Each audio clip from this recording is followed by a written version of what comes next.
Hi, and welcome to an Organized Chaos podcast. I'm Bobby Quarters. Chaos is here with me as well. We just wanted to thank you for watching. Yes. Hey, Bobby. And hey, and while you're here, make sure to like, comment, and subscribe. You can follow me on YouTube as well as Chaos and the podcast channel, which all three of those channels will be streaming this very show you're about to watch.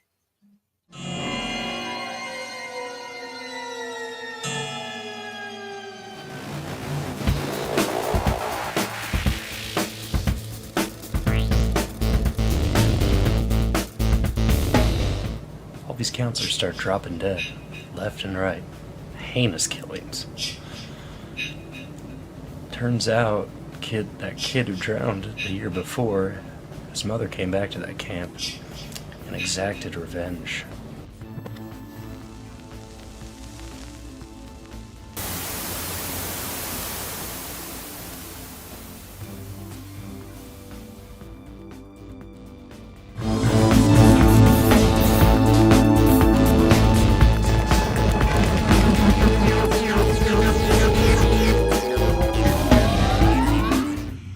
Fellow Ozians, the Wicked Witch of the West is dead.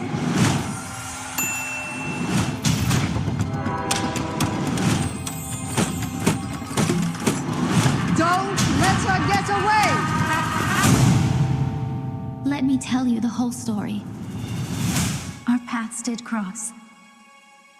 At school.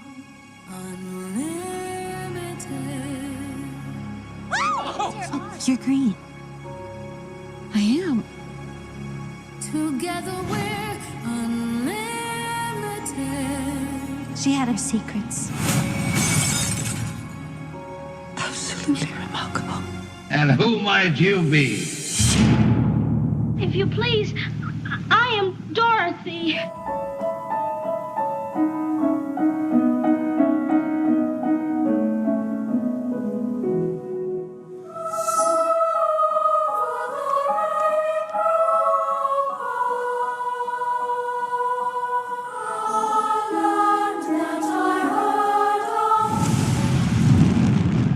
I'll get you, my pretty, and your little dog, too. I'm not afraid of her. I'll see you reach the wizard. To see the wizard, the wonderful wizard. Won't you take me with you? Why, of course I will. Hooray! Because of the wonderful things he does. Lions and tigers and bears. Oh, my little party's just beginning. Bring me that girl and her dog. Now fly! This wasn't supposed to happen. Not before me. Well, is he okay? I feel so bad for John and Jordan. Their dad just died. This is the new reality we're facing. The world's without us protector. Just trying to track that thing. What are you hiding? And have to trust me. You can't fight it. This is how we save Dad. Superman is dead. Can we please just enjoy the moment? I can handle him. You're not ready yet. You are not your father. Next time you come at me, you better be ready to kill me. You weren't trying to save Dad. You were trying to be a hero. My dad is dead! He always comes back. Not this time.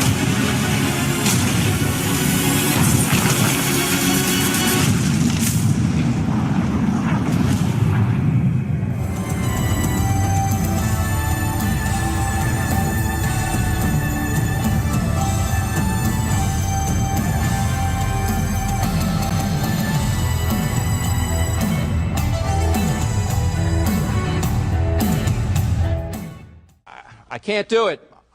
Okay. We'll do it live. Okay. We'll do it live. Fuck it. Do it live. I'll write it and we'll do it live. Fucking thing sucks. Thank you. Thank you, Bill. Thank you. Bill always has the best introduction. Thing fucking Sure. sucks. It does. It fucking sucks. How's it going, Bobby? Not so bad. Not so bad. Yeah.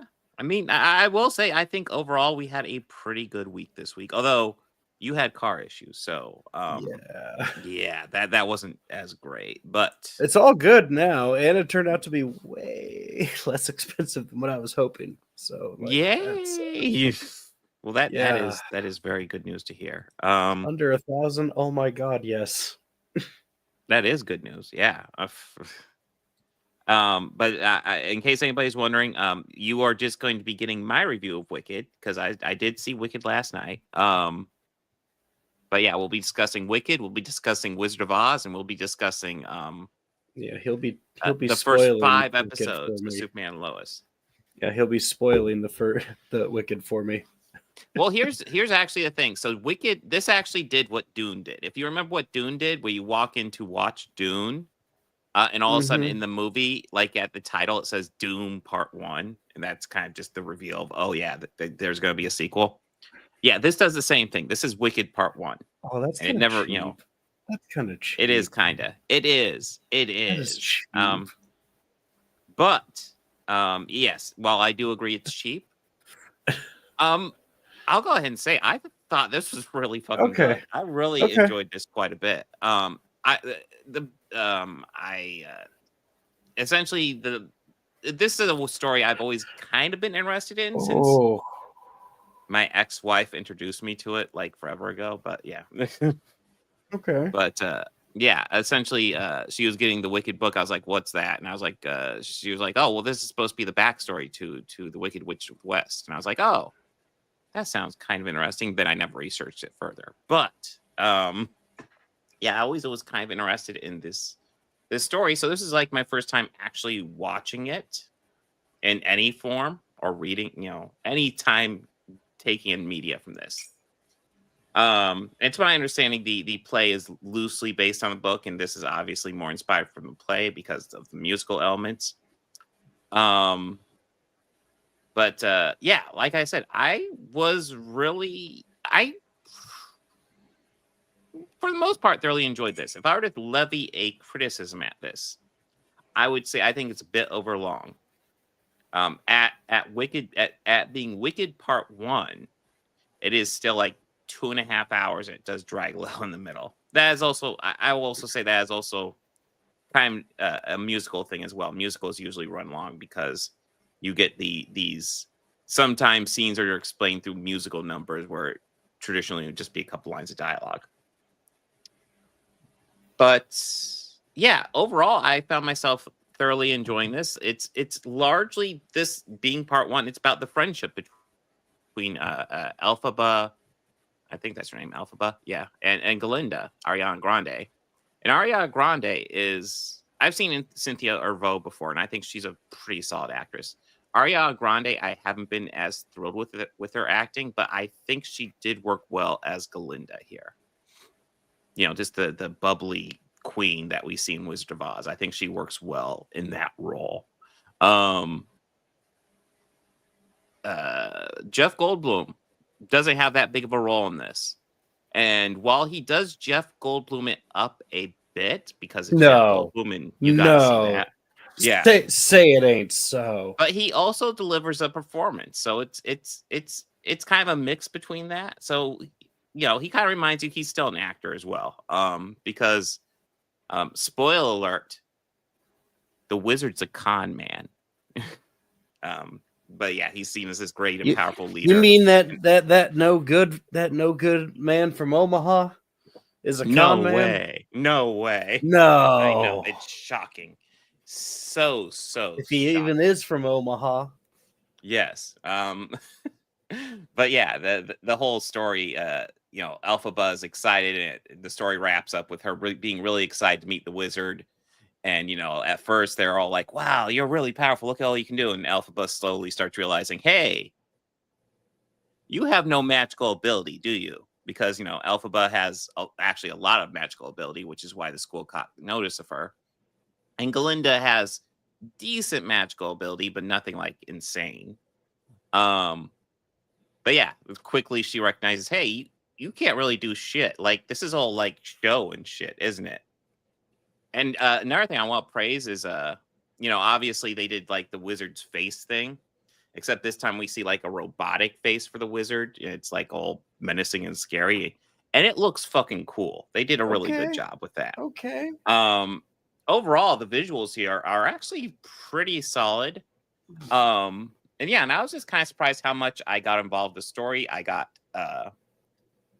for Dice Chuck the movie, Galinda and Elphaba aren't even really friends, and then Galinda decides fuck it and starts embracing Elphaba a bit more, and then their friendship is quickly becomes something I believe fairly quickly. I guess I mean I'm skipping over a lot, but I mean kind of the overall take is I like this. This was good. It does like the whole story's told as a flashback where essentially with Elphaba dead, the Wicked Witch is dead. Munchkin is coming to celebrate, and Glinda coming, and then they're asking her, "Hey, didn't you know her?" And she's going back and telling her backstory. But yeah, I just thought they did a good job here. There's lots of the Wizard of Oz elements you'd expect to see.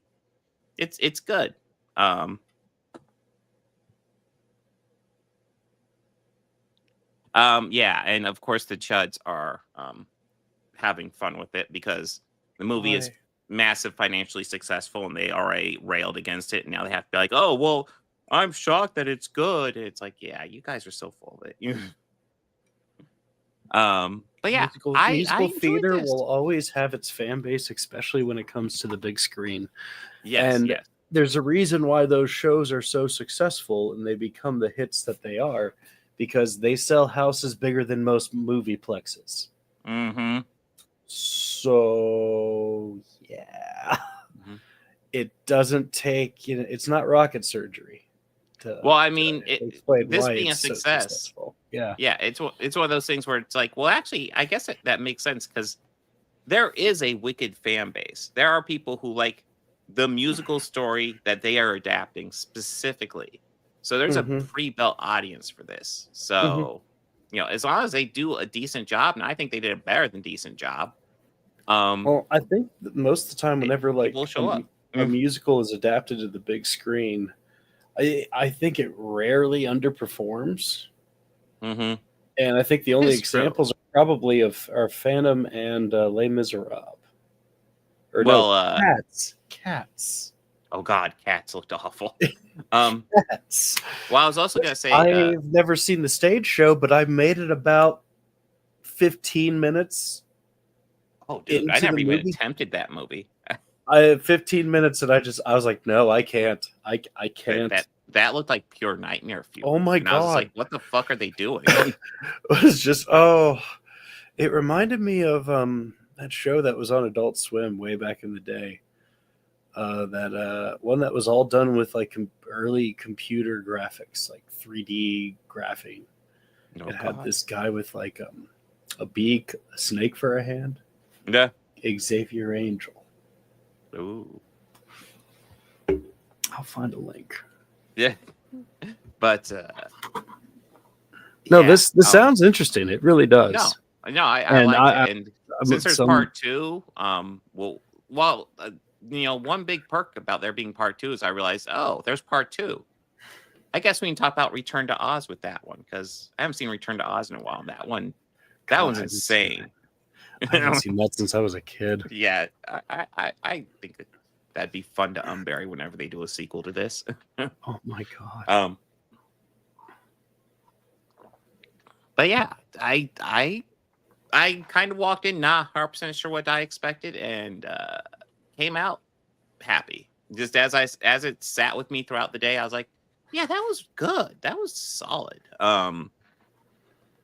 Yeah, well done movie. I really enjoyed it. I guess are we ready to dive into regular Wizard of Oz? Yeah, because there's a lot about this that I like. This is the first time I've watched this in a long yeah, it's been a few years for me, and since my kids were little. And a long time since my son's not all that old, but yeah, and a long time that I've watched it without Pink Floyd backing it. So.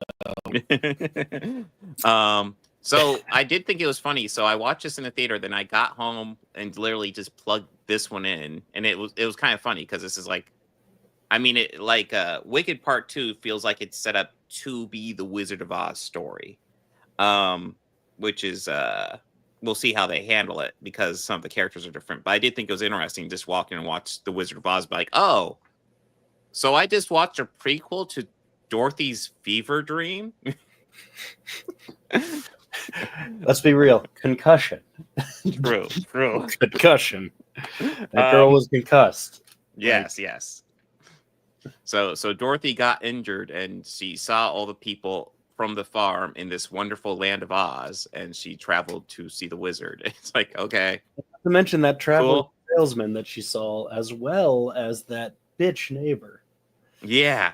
That Oh, uppity dude, bitch. that's actually one of the interesting things with Wicked and then watching this. So one of the storylines in Wicked is the fact that there are animals that animals just exist in the world. They talk and, they have jobs like everybody else. They just associate normally. And it's actually one of the big things I wish I'd talked about during Wicked, but, we're not too far off. No, so one of the themes of that show, we're still technically in the land of Oz. We're good. We're still in the land of Oz. One of the things in Wicked is how these animals are having their rights taken away. And it's kind of revealed later that the wizard is actually part of how he's able to politically stay in power is othering animals and turning them into an enemy and getting people to turn against them. No political messaging at all. That's diabolical. Yeah. That's diabolical. I love it. It's not that he really wishes to harm, but he just is seeking to maintain power. It's literally dance puppets. It's diabolical. It's great. But I thought it was interesting because Elphaba becomes this ally to the animals, and she's seeking to give them equal rights. And then to turn around and watch this and see the Wicked Witch Elphaba just stealing fucking Toto away, and I'm like, oh, fuck off, bitch. This feels so different. And just FYI, when Miss Gulch is taking Toto, I despise her character forevermore in the rest of the story. There is just no coming back from that one. I was just fuck off. My favorite line from that I again didn't pick up on the many times I watched it before, but I picked up on it this time, was Oni M going, well, that's funny. It's a sweet dog, usually around sweet people. Mm-hmm. And it's just, oh, Oni M. Ani M's throwing some shade. You just threw a jab there. All right. Okay. No, it was a good-natured dog. Could usually tell when it's a good-natured person. That's that's really funny. But yeah, so it's almost tough to review this one for me because this movie, as probably for many of you, is just ingrained in your soul at this point. You've seen it. So, I couldn't tell you how old I was when I first saw it. I was a wee youngster. Yeah, I was a little kid. I don't know how many times I've seen this over the years, but it wouldn't surprise me if it's in the triple digits. It's a lot. And not as much recently. Yeah, like you said, it's probably been a few years since I've seen it, but I saw it so much as a kid. And then my kids didn't see it as much as I did, but they definitely watched it a few times. And it is from a raw visual perspective, this movie is groundbreaking. 1939, this was made. It is not the first example of a color movie, but this and Gone with the Wind, which both came out in 39, were the movies that really popularized color filmmaking. And and essentially this one was actually very creative with it, where you have the scenes in the farm. Let's see if they have any scenes in the farm here, but the scenes in the farm are all this gray tint, and then she goes to Oz and it is full color, so vibrant. Yes, just even Munchkin Land is just so bright and colorful. Such lush greens. Oh god, yeah, no, it's There's a reason why Pink Floyd planned for the track Money to start at that point if you sync the album up with the film. There's a reason why, because that is money. Well, I mean, that shot is money. When she walks out, she opens the door and it's just full color. It's like, whoa. I mean, that's pretty much it. That's what it looks like in the movie. And that's her in the farm singing over the rainbow, essentially. Yeah. And well, technically it's On the Run, but you know. I'm sorry. Yes, she's singing On the Run.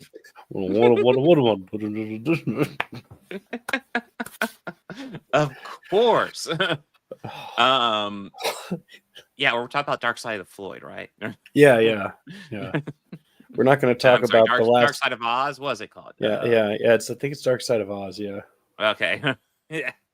The wizard Pink. Yeah. Hey, hey, Nicholas. Hey, Nick. How are you? But yeah, I'm kind of surprised you haven't seen this before, because, like I said, I grew up on this movie. Yeah. And I do think one of the things that's interesting is, like, you were just talking about cats. And I was thinking about watching this movie, and it's just one single shot of Toto. I love it. Yeah, I've seen a couple photos of him, but there's I've like seen a lot of these before. Okay, here you go. Oh, you've never seen this one before? No, I've seen this one, but like you were talking about cats, and I was thinking about how much more watchable that movie would have been if they just took this cue from this 1939 movie and did this treatment. The work he was doing with the tail and using it to dry his eyes when he was crying had me crack it up because I forgot about that. And I went, that is hilarious and great use of your costume. Well, these guys have there's great physicality, especially with the Scarecrow and how like he walks around and kind of collapses on himself. Did you notice how the Tin Man really didn't bend his legs that much? Yeah. There's amazing physicality in these performances. Yeah, I thought these guys were great actors. Yeah. Yeah, it's one of those things I don't really think about when I'm a kid, because when I'm a kid, I'm not even thinking about the fact that these are just actors in costume. But they're just playing these parts. Yeah, it's overall very well done. Margaret Hamilton was chewing so much scenery. That was quite impressive. It does not feel like the same character from Wicked at all, but she's obviously having fun with it. Also, wait, Wicked isn't about the one how a house fell on her? Wicked is about the one. No, Wicked is it's not. It's about Margaret Hamilton's character. Okay. Miss Galt. Not about the one. Yeah. Yeah. Okay. The beginning of the movie begins with essentially hearing about the Wicked Witch got dissolved by water, and Glinda popping up and visiting. And then I mean, there is kind of a hole in I guess not a hole in Wicked. They'll have to explain it in part 2, because Elphaba does have a sister. And I guess that's going to be the Wicked Witch of the East, although they haven't set that up really at all. Her sister just seems like a nice person, and we haven't really developed her, so we'll have to see. But I thought the house fell on her. Yeah, a house will fall on her eventually. No, and like the house fell on her, and that causes the events of of this movie, The Wizard of Oz. Yeah. Yes. But you said it starts off when she gets dissolved, which happens at the end of Wizard of Oz. Oh, yes, and Glinda flashes back and tells us a backstory. Okay, thank you. Yes. Like the lore shouldn't be this complicated. No, I think the lore to Dorothy's fever dream should be as complicated as it needs to be. Concussion dream. Oh, I'm sorry. Concussion. She got a concussion. She was concussed. that screen door really did a number on her. No, this is like it's hard to review this and look at it subjectively. I mean, when I look at it that way, I'm just going to be echoing every other reviewer who has ever written or said anything about this movie, and it's just like it's groundbreaking for its time. It's a lot of the effects are still amazing today. How did you watch it? Did you watch like a copy? I actually have a Blu-ray that I had to find Okay. because I didn't know where it was, but it was mixed in with my Okay. kid's disc. 'Cause Actually behind a whole bunch of Evan's toys. Okay, I watched it on Max. Okay. I'm curious. So I know that you have it up. So why don't you told me about it before we started? So let's talk about some of the lore that Oh, goes yes. with this movie, because I think we could pack some time about this. Oh, well, I mean, I think there's definitely some interesting. Like, I've always heard these weird stories, and I pulled up this article. Oh, I've I heard a bunch glanced over too, it. and I've also Yeah. heard a lot of them be debunked, but I've also heard some Yeah. confirmed.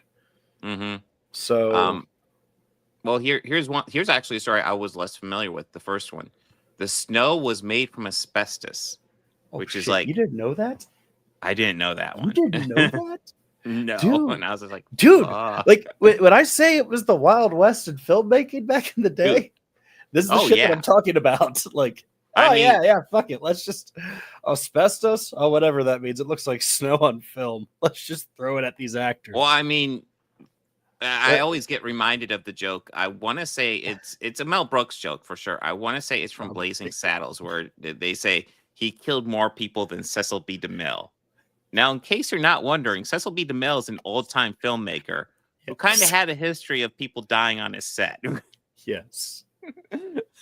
Just Jesus Christ, dude. That's a very niche joke, but Yeah. hilarious. Yeah. So The Wizard of Oz was made in a time before computer-generated special effects, so filmmakers had to get creative. So the beautiful yet chilling scene of the gang falling asleep while in the snows amongst the poppies, the snow was actually crystallized asbestos, otherwise known as carcinogens or cancer-causing substances. Substances surrounding the cast that, if inhaled, could increase the risk of several serious diseases, including lung cancer. Cool. So yes, that was a thing. So, what do you know about the makeup on that movie?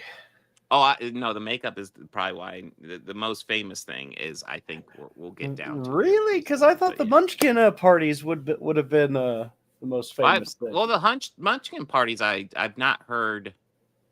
Like it's like I keep on hearing that get debunked and then not. Oh, it's been debunked.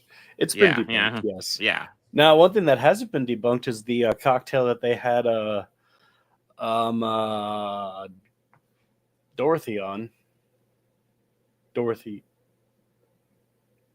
Are you talking about Judy Garland? Thank you. Okay. Yes. Yes. Thank you. Yes. I could not think of her name for the life of me in that moment. Yeah, so like pretty much a bunch of amphetamines in this, like and caffeine. So here's one I was pretty sure about. So multiple people caught on fire while filming. Yes. Margaret Hamilton, the Wicked Witch of the West, had to film a scene where the witch disappears in a flash of smoke. This is like very early in the movie. It's in Munchkin Land. You It's just on see the roof. this big old boom of actually, fire. It's actually when she's on the roof. Oh, is it while she's on the roof? I thought it was when she left the area. It was when she was on the roof. Okay. The effects crew used real fire for the scene, which you can tell it is real fire. And Hamilton was instructed to exit the stage via a trapdoor, but the trapdoor got delayed and the fire started before she had time to exit safely. Hamilton suffered severe burns on her face and hands, and her eyelashes and eyebrows, and on her right eye having been completely burned off, and her skin completely burned off her hand. The movie studio did not send her home. Jesus. And her friend had to pick her up. The studio called Hamilton the next day, wondering when she would return to work, but it took Hamilton 6 weeks to recover. And even after returning to set, she had to wear green gloves instead of green makeup because the nerves on her hands were still exposed to the burns. Hamilton's stunt double Becky Donko, later caught on fire while filming a scene on the witch's broomstick. The pipe generating smoke from the broomstick exploded while Donko was on it, and she suffered severe burns and permanent scarring from the incident. Holy shit! I didn't know about that one. I knew about the Margaret Hamilton one. It was like, now this is before actors had unions. Yes. This is also why actors have they unions. have unions. No shit, right? It's like, don't do that. No. Now, the Tin Man's makeup is something that I think is interesting. Yeah. So the original Tin Man was poisoned by his makeup. To achieve the silver metallic look, Buddy Epson, the original Tin Man, was painted with pure aluminum. Frequent lung ingestion of the aluminum sent Buddy Epson to the hospital after waking up one night with severe cramping in his hands, arms, legs, and difficulty breathing. He had only been filming The Wizard of Oz for 9 days when he was hospitalized and had to spend 2 weeks in an oxygen tent due to the aluminum dust in his makeup. Instead of being sympathetic, the studio demanded he return to work. Fucking hell. This is why unions are important, guys. When he couldn't, the studio replaced him with Jack Haley. They did use different makeup, not made from pure aluminum, though Haley still suffered from severe eye infection due to the products they used to paint him. Jesus Christ. Yeah. So I think one of the last living relics of this film, or like screen use things, is the Cowardly Lion's outfit. Yeah. It's not in the best of shape right now. But some people have been trying to restore it, and I think the current owners, I think it's a studio, might have purchased it, but I know that it's under restoration now. Like, well, that thing's a legend, so Smithsonian restoration. So it's like, that's so cool. It belongs somewhere there, like, you know. It belongs in a museum. Yeah, I think that a lot, actually, with fun, like, a lot of things. Like, okay, where do you think John Lennon's guitars belong? With his family? Maybe some in a museum? Probably something like that. I don't know. Yeah, right? Not some rich billionaire asshole, right? Is that where they're at? Met him? No, not John's guitars. I believe Yoko owns all of those. But like I know Eric Clapton's infamous his Blackie Strat. Yeah. That Jim Ezra owns that one. He also owns a lot of Jerry Garcia's guitars. He also owns the David Gilmour Strat. You know the one I'm talking about. Yeah. He did. Yeah. He also owns the one that he recorded Dark Side on. Evil. Yeah, and he loans them out, but stuff like that, they belong in a museum or with the family. Especially Jerry's guitars. But that's just me being a deadhead and my opinion on them. Potential trigger for Judy Garland's drug abuse.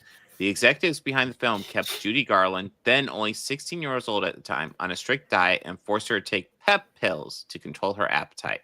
She was meant to stay slim. The producers pressured her to stay in shape for the duration of the film. She's 16, guys. Amphetamines. Yes. They were it was speed. Yeah. Speed. Like straight Which up. is like, and she's 16, man. She has 16-year-old metabolism. And because of she that, doesn't need to be on a strict diet. She's fine. She also developed a lifelong dependency on drugs. Anyways, here's one. The director slapped Judy Garland. At just 16 years old, Judy Garland was slapped by the director of the film, Victor Fleming, allegedly it was because of her inability to complete a scene without giggling. As if it was not enough mistreatment, the show's main character, Judy Garland, seemed to never catch a break. Despite her being the star of the film, she reportedly made the second lowest salary in the cast, earning only slightly higher than her dog cast member who played Toto. Unions. Yes.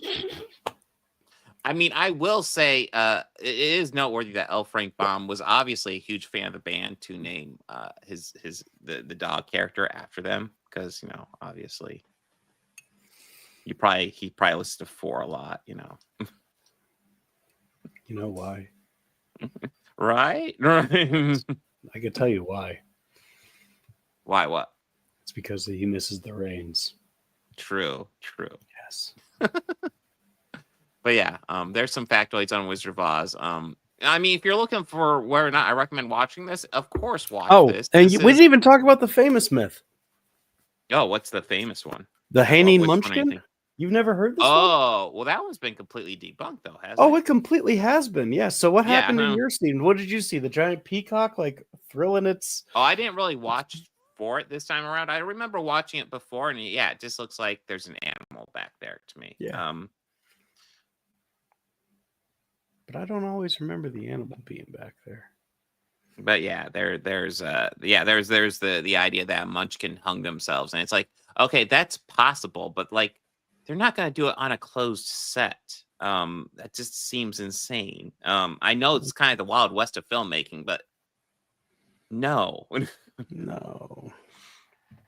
But yeah, I mean, if you haven't seen this, this is just literally like, I feel like this would be part of a film class 101 because it's just legendary early filmmaking.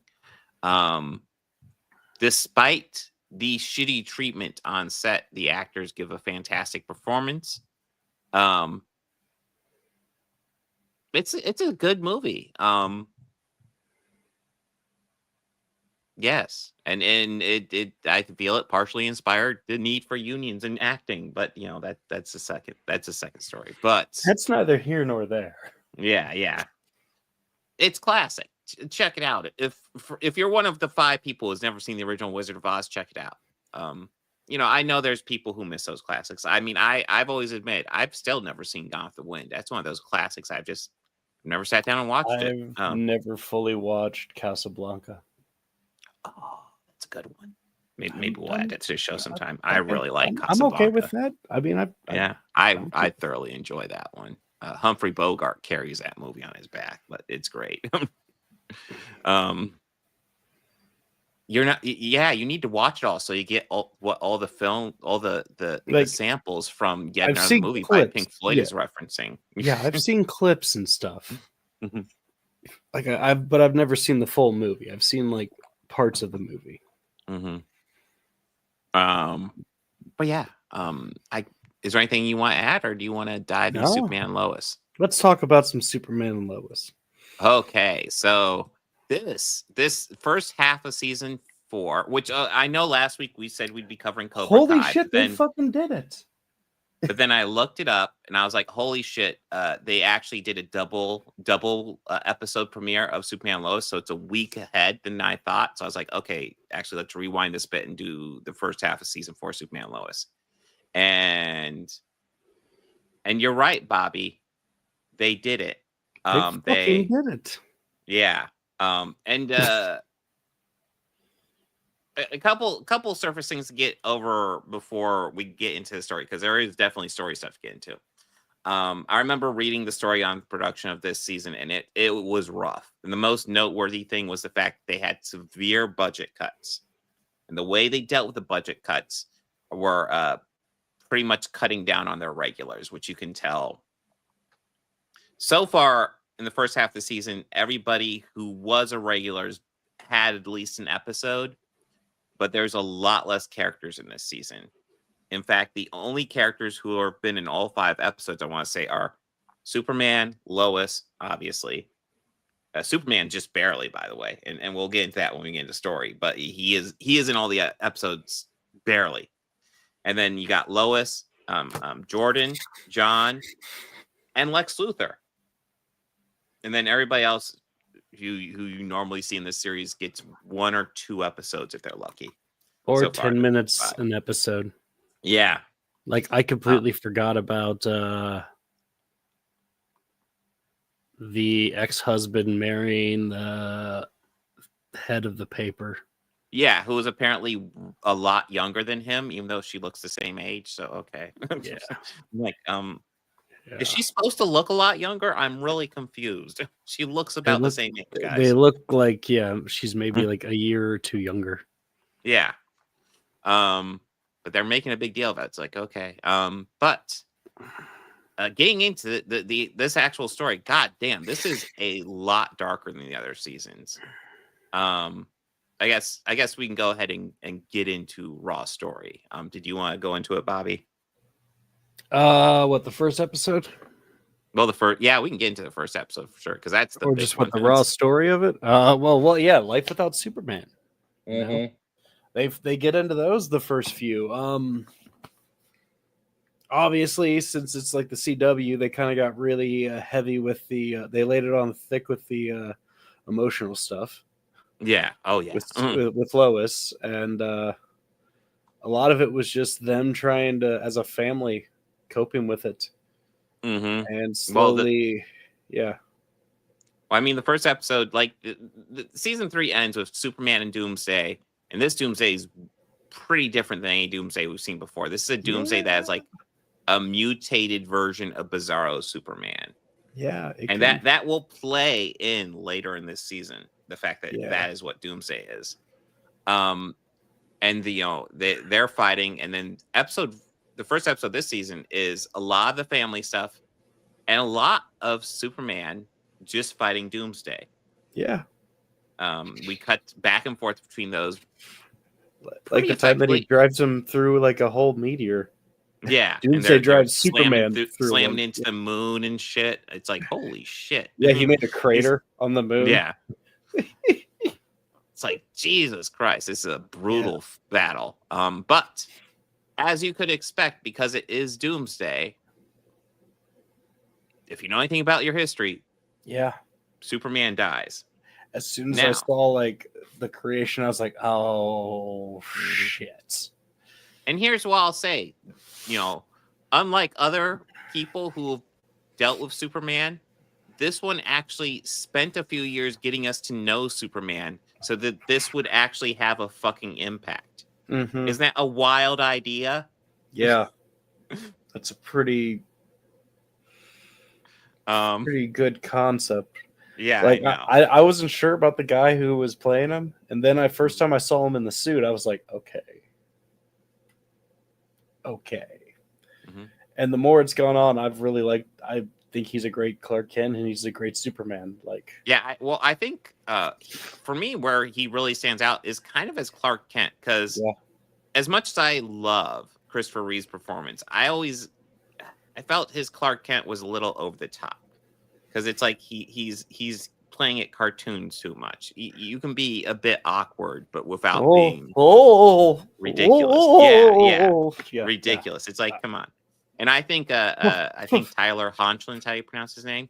Yeah. I think he nails that perfectly, because he comes off kind of geeky and awkward, but he doesn't come off like over the top. He pulls off the awkward perfect. Yeah. But he also comes off like just a normal dude, Yeah. I think my favorite moment of him as Clark Kent is when he went to the diner to deal with that idiot who pulled a gun on Lois. Oh yeah, that was awesome. That man had no idea how close he was to having the ever living fuck beat out of him. Yeah. Yes. Like, I mean, just to the levels of an unmerciful. And it would have been a Clark Kent ass whooping, not a Superman. He would have been going at you at 10%. Yeah. If that might have been a little high, but yeah, he doesn't need that much to kick at that guy's ass, and that was a great moment. When he tried to push him, I was like, "Oh, you idiots!" Yeah, he didn't move, and I went, "Yeah, that's what I thought." Better get the fuck out of there, dude. I mean, there's moments like that where it helps build up the character, so that way when he is killed at the end of episode 1, it's like. You knew it was coming, but I was like, heart out. I was not expecting them to show as much of that as they did. Yeah, they ripped his heart out, and it's like, holy shit. Yeah, and they should. And Lex keeps it in a jar because of course, this Lex, he's fucking. Yeah, this Lex is insane, and we'll get more into that. Yeah, after the first episode, I was like, where the fuck is Batman? Like. Yeah. But Batman, he would have been all over this the second he heard Lex Luthor was out of jail. Like, are you fucking kidding me? Mm-hmm. Batman would have caught him before he even caught up with his buddies. Yeah, would have taken one step out of the prison. Batman would have got him. But this Superman, this Doomsday story does something very different that pretty much no other Doomsday story I've ever seen has ever done. So traditionally, Superman and Doomsday fight. It's not just Doomsday kills Superman. It's that they fight each other until they both die. Yeah. They kill each other. In this one, Superman actually does defeat Doomsday a couple of times. Unfortunately, this Doomsday just gets stronger every time he dies. And eventually this Doomsday gets the upper hand and kills Superman. And Doomsday's still alive. And that's it. and essentially under Lex's control. That's something that even after Superman is dead, the characters have to deal with, because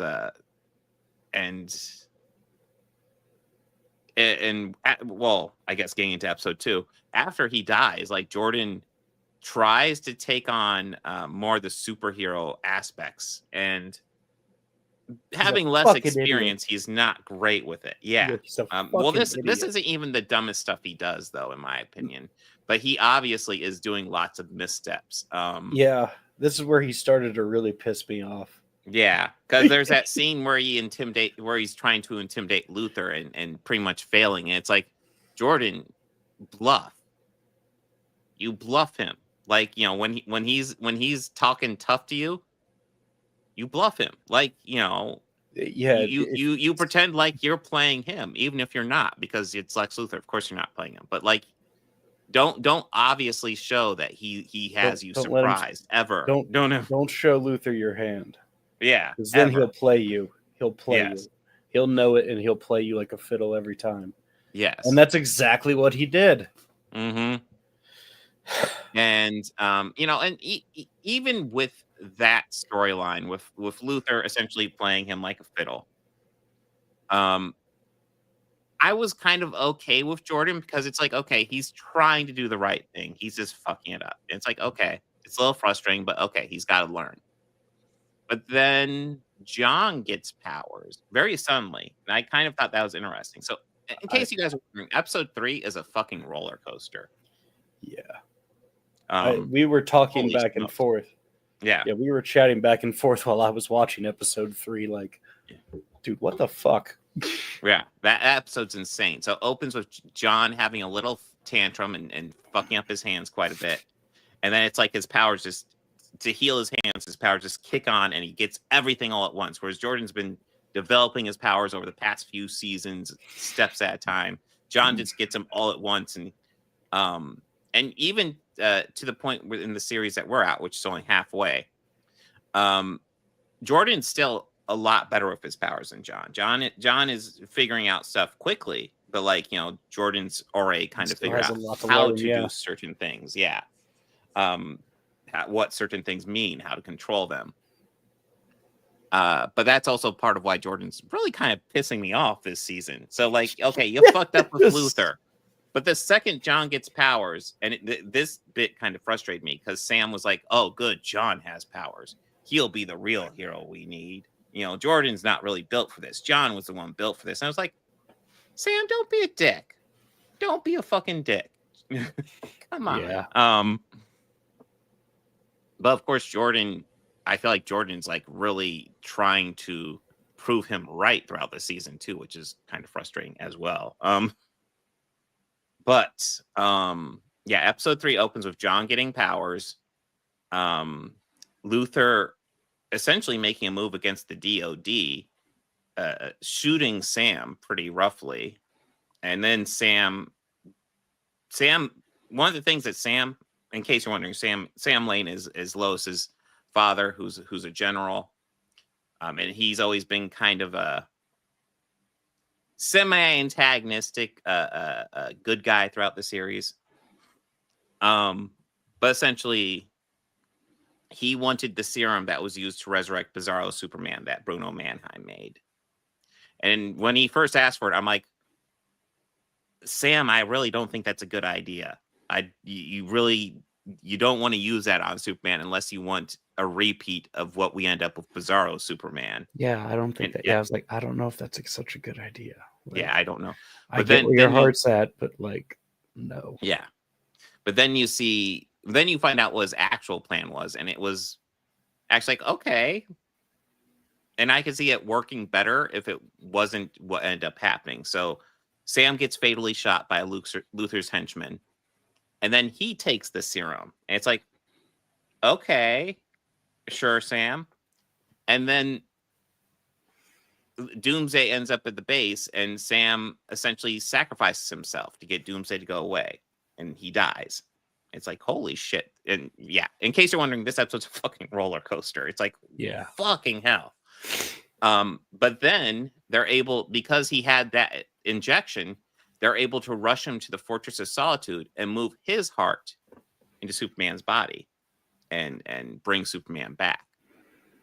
Which because they was- can't. Well, why can't they use Superman's heart? Because not only Lex does have it, well, Jordan fucks up bad with Luthor. I don't think we ever even mentioned how badly Yeah, Jordan fucked up with Luthor. Well, I want to stress, like, that's not even the stuff I really blame Jordan. Well, I do blame him for it, but I don't like hold it against him as much as the stuff that we're going to get into episode 4 and 5. Yeah, because so Jordan decides to go after Superman's heart because he knows, because in theory, if they get the heart, they might be able to heal him at the fortress. It's superhero stuff. It's you go with it. Yeah. So it ends up just being a massive fucking trap set by Luthor. So Jordan almost gets the heart, but Luthor destroys it right in front of Jordan, just crushes to fuck with it him. with his foot right in front of him. Like, yeah, it was pretty hardcore. Same one that was in the CW. Christ. So that's the thing. So Isaac, I guess technically no, because it's established in season 2 that this Superman is not the Superman from Supergirl, which is, I think that's a questionable call on their part, but it's still a good series. So, but yeah, it was weird when they changed that,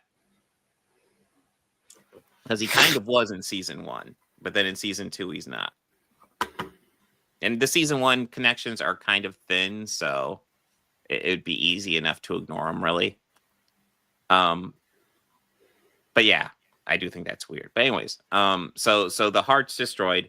They have to move Sam's heart into Superman, and the only reason it's viable is because he did that injection to kind of soup up his heart a bit. So episode 4. So we had a couple episodes about Superman. The character's really struggling, and and I want to stress, this season, even after Superman's back, has been dark as fuck. So Superman is back, but he has a significantly weaker heart, and he feels it. And one of the things I noticed, I assume they did this on purpose, and it might just be a lighting thing, but it feels like they are making Superman look a little bit more gaunt than he usually looks. It's not massively. I noticed that he looks too. a little bit more sickly than normal. I noticed that too. Mm-hmm. Okay, so it's not just me, but No. And part of the issue is, and he's talking about, like, he's still there, he still has his powers, but like he's a little bit weaker than he's used to, and he can't quite describe it. When he's out there training John, and we'll get to this, because he's training John and Jordan decides not to go with them because he's being a little shit this season. I hope they fix that up by the end of this season, because I'm like, fucking Jordan, stop it. But anyways, he's training with John, and he just collapses while flying because his heart gives out on him. And kind of what they're figuring out is Superman is now essentially driving, and his main heart is a 60-year-old human heart. It's a little bit of a souped up heart, but it's still a 60-year-old human heart. So he is just not the same Superman that he was before. And episode 4 was them essentially trying to keep it under wraps that Superman's alive, and just kind of get Clark kind of used to it. Unfortunately, he does end up in a situation where he has to save somebody at the end, and then the news breaks that Superman lives. I did kind of love that one of them was the Gotham Times. Yes. So there is a Gotham. Yeah, just no Batman. Yeah. Which John, Isaac? Which John? Well, I assume you mean the kids. And I used to prefer Jordan over John, but this season, man, I am really feeling the John over Jordan. Yeah. Lois was right. Mm-hmm.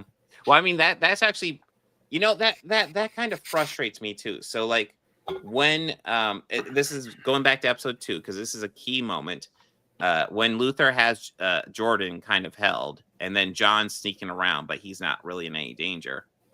Lois is given the option to be like, okay, which son do you want to save? We're going to kill one, and you can save the other one. And you have to press 1 to save John, or press 2 to save Jordan. and she chooses, and she's like, don't make me do this. Don't make me do it. And then essentially the phone says, choose one or they both die. And she does. And it's eventually revealed that she chooses John.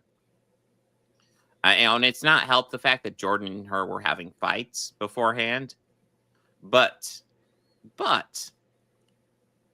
Jordan is really upset about that. And I'm like, just like as a parent, logically, if you're threatening to kill one of my kids and one of those kids has superpowers, the powers of Superman, and one doesn't, which John didn't have powers at that point, you probably vote for the one that doesn't have superpowers and hope that the one that does have superpowers can figure it out because they have a much better chance of being able to figure it out. That's just the logical conclusions you'll do as a parent. And of course, Luther frames it as, John's her favorite son. And it's like, no, that's not what that fucking means. That is not what that fucking means. Of course, Jordan, and that's the frustrating thing. So Jordan's just getting played by Luther like a fiddle. And it's like, Jordan, you should be smarter than this. Such a fucking idiot. Stop then. it. It's so pissing me off. Yeah, it's like if you don't want the things they are saying or implying about you to be true, stop letting them be true. Just stop it, Jordan. Anyways, Jordan gets that message and decides he's going to retire from being a superhero and give his costume to John. And I'm like, Jordan, what the fuck are you doing? And I am hoping that Jordan's storyline pays off, because it could pay off and be very cool, but he is pissing me off this season. Holy shit. And we will see next week. We will talk about how it all wraps up, but Jordan's pissing me off. Yeah. But you know what? Before we wrap up Superman and Lois, I really want to talk about the last episode. Because that one is where Luther really shows who he is. So the big reason Luther is doing all this revenge shit against Superman, and mainly Lois, is because Lois misreported a story, and it threw him away in prison. But turns out Bruno Mannheim actually committed those crimes. So once Bruno Mannheim confessed, Lex Luthor was released. So technically that was a bad on Lois's part. But you know what wasn't? Why they weren't like, oh, please forgive us, is the fact that Luthor was a fucking monster. He just didn't do that one specific crime he was thrown away for. But he's decided he's going to get full revenge, and his big thing that he's getting revenge for is the fact that his daughter was taken away from him. And we do know the DOD has been hiding Elizabeth Luthor away from them because she doesn't want any part of it. But Lois tracks her down and says, can you come talk to your dad? Can you please come talk to your dad? And so they eventually talk her into going to talk to her dad. And, she's actually 6 months pregnant. So Lex Luthor's about ready to be a grandfather. And much to her surprise, they actually get along really well. And they reach a point where she says, listen, I don't want this revenge in my life. You did bad things, and that's why you're put away. Even if the specific thing you're put away for wasn't the bad thing, you have done bad things, and you need to put that behind you. You need to put this revenge for Lois behind you. You can be a part of my life. You can be a part of your grandchild's life. But you just gotta let this criminal shit go and just be there for us. So he has the opportunity to rebuild a life with his daughter, to be a grandfather to his upcoming grandson, if memory serves, a grandson coming. I think it is, yeah. And he decides, fuck it, I'd rather get revenge. And that's the moment where it's like, oh, Lex Luthor, you can go fuck right off now. Yeah. I feel no sympathy for you whatsoever at this point going forward. Like, I didn't really feel sympathy for you before, but like the little bit of sympathy I had for losing your time for your child, it's fucking gone now, because you obviously don't give a shit about your child. You just want to fuck with people. That's your main driving factor. So fuck off. What are your guys'? What's that, Isaac? What are your guys' opinions on the line? Oh, laying side plots. Well, there's not that much going on with the laying side plot. So Lana has been in one episode so far. Yeah. Maybe we'll get more in the second half. But she's been in one episode so far, and she has talked about essentially stopping Luther from buying more buildings. Mm-hmm. And I am interested to see what else happens with that, but like that's been it. And then of course Kyle and Chrissy got the next episode where they were going to get married but didn't and just had a party. It was fine. Yeah, it was okay. I'm not gonna lie. I plan on probably watching an episode or two tonight once because I didn't want to watch too far ahead and like get into stuff that I won't be able to discuss on the podcast. But I am excited to finish this soon, and then we'll dive into the full thing next week because we got 5 more episodes. But I'm hoping they resolve the Jordan stuff in a way that doesn't make me hate him as much as I'm like hating him right now. It makes him not so much just a little bitch. Because Yeah, that's I mean, always he's Dean always right been now. a character that I like. He has his issues, but I've always liked him. And this season, I've been like, "Oh, stop it!" I mean, Jordan. I don't know. want to I do strangle remember you. I remember that first half of the first season. He was also kind of a little bitch in that one. He was, but I felt like we were maturing past that, and it's like, No, he's still a little bitch. yeah, he's still he like all the complaints people have against him. You're just proving them true, Jordan. Stop it. You're Sorry, but yeah, I just looked at what was next week, and that just made me happy. yeah. What is next week? Whoa, one of the greatest fucking movies ever made. Ooh, Craven the Hunter. No, God no.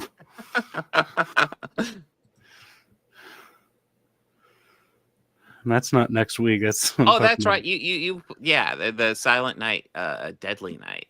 I've never seen that, so yeah. And don't yeah, worry, so next this is one of those ones where it'll catch you up in the beginning of this one on what happened. Like, it'll be like last week on the Justice so League. it's like Evil Dead 2. Yeah. Okay. Well, I mean, speaking of next week, we're gonna get Superman and Lois. We're gonna wrap up the entire series, which I know if you're watching, there's a decent chance you've already seen the wrap up. I haven't yet, but I'll see it very shortly. So we'll us discuss catch up it next week. Yeah. And then we'll talk about the first couple episodes of Skeleton Crew, which just came out, and then Silent Night, Deadly Night, number 2. Happy holidays, everybody. Yes. Merry Christmas. But yeah, that should be a fun show. That should anything be. you want to add, Bobby? No. Okay. Oh, in case you're wondering, overall, yes, I am thoroughly enjoying this season of Superman and Lois. It is way dark, though. It's way darker than It is even the I thought it would darkest be. season that they've made. Easily. And I'll admit, I was a little which I mean skeptical feels of the appropriate. CW. Yeah. Well, I was a little skeptical of the CW show at first Mhm. because they kind of have that, like a reputation of being very cheesy and tacky and hallmarky at moments, and all of that. Yeah, but it's some good writing in a lot of it, and most of the time it's just more of like even Lex stepping on the heart, like holy shit, they went there. Yeah. Okay. Well, I mean, I was a huge fan of the CW stuff until, like, I want to say Flash season 5 was where I really started giving up because it started getting really redundant. But yeah, I was keeping up with pretty much everything up until then, and then I kind of decided to come back for Superman and Lois because it was like, okay, this feels like a fresher start. Let's go ahead and do some Superman and Lois.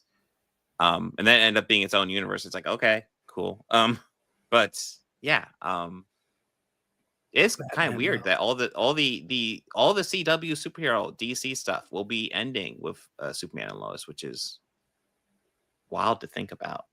Because it's been around it's got to be over a decade at this point. So yeah, but yeah. I remember being when Man of Steel came out and they were talking about building a cinematic universe. I was like, guys, there's an easy way to do this. So you had this destruction Metropolis. Now just have a bit in Arrow where they're reporting on the destruction of Metropolis. And hey, you got Green Arrow and Superman. You're starting your superhero team already. But no, we're going to do a separate universe. And okay. Yeah. I have so many issues with how Snyder handled shit, but okay. You know what? You Because they did a separate universe, we are now allowed Tyler Hunt playing Superman. They've done cool. the separate universe stuff before with DC shows. Like Mhm. Gotham is kind of all on its own. Yes. And that Gotham true. is actually very well done too. I've not seen very far into Gotham, but I've watched it all the way through, and I thoroughly enjoyed that show. I only had one complaint about it, and it was Jada Pinkett Smith's character. She plays Yeah. Fish Mooney, yeah. but it's not like she doesn't do anything different. She just plays it as Jada. Sounds about right. Yeah. Yeah. Well, I so remember. it's- I think. Well, I saw most of season 1, so I saw a lot of her stuff. There's so much more. Is there more? Much more. Oh, geez. I felt like season 1. I didn't watch past season 1. But I feel like season 1 was if you thought she was like, shit. if you thought she was chewing scenery in one, whoo. Yeah. But that show also had a lot of other great actors in it. Like the kid who plays Bruce, he'll do reviews of every new DC thing and just like give his hot take on it on Instagram. Okay. And he lost his mind over the Batman with Robert Pattinson. No, really? Yeah, he was like, dude. But I mean, he's almost old enough to play a Batman. Like, I would like to see another Batman television show. Yeah, I mean, freaking Gotham was a few years ago at this point, so yeah. I mean, if they made it like a serial one, but it's like Hugo Strange but it's Hugo Strange would tell you about it when somebody in the gallery who's in Arkham or an Arkham patient, and we get to see what they did to get inside of Arkham. That'd be a good idea for a show. Mm-hmm. Yeah, for sure. Yeah. Or it could be like Batman telling you, but then they'd have to get someone cool to play Batman. You could just get BD Wong to play, Hugo Strange, and I mean, because he plays Hugo Strange in Gotham. Oh, does he? Oh, nice, dude! He is so good. At it. Like when that season came out, I was very excited about that because I was like, "Oh, cool! BD Wong's going to be in the next season." And I looked up on IMDb. Let's see who is he playing. Just shut the fuck up. He's playing Hugo Strange. Oh, shut the fuck up. But I also like Ben McKenzie as Jim Gordon too. He's good. Yeah, no, I thought Ben McKenzie as Jim Gordon and Donald Loge as Harvey Bullock. He's a fucking good Bullock. I was like, damn, I like that casting. Even though the like when I first heard about that series, I was like, I don't like this premise, but like that casting is pretty fucking good. I like that. Episode 1 opens up with the Wayne's murder. Yeah. It opens up right with it. Like it's that night. But so anyways, the podcast next week, we're finishing up Superman and Lois. We got Star Wars Skeleton Crew, and we're doing Silent Night, Deadly Night for Christmas. Yay! It's my Christmas pick this month, guys. Yay! And then I have a regular stream on Thursday, and then I guess I'll be streaming less this week. But you know what? I could use the sleep, so I'm going to go ahead and roll with it. Guys, thank you so much for joining us. Yes. Be sure to like, comment, and subscribe to this channel, the Organized Chaos channel, my channel, Bobby Quarters, and the podcast channel. All hit them all. Hit them all. Yes. Well, all three. Yes. Yeah. Just 3 simple channels, guys. It's easy. Go subscribe and like all the videos on them. Yes. And also party on and be excellent to each other. Take care. Yes.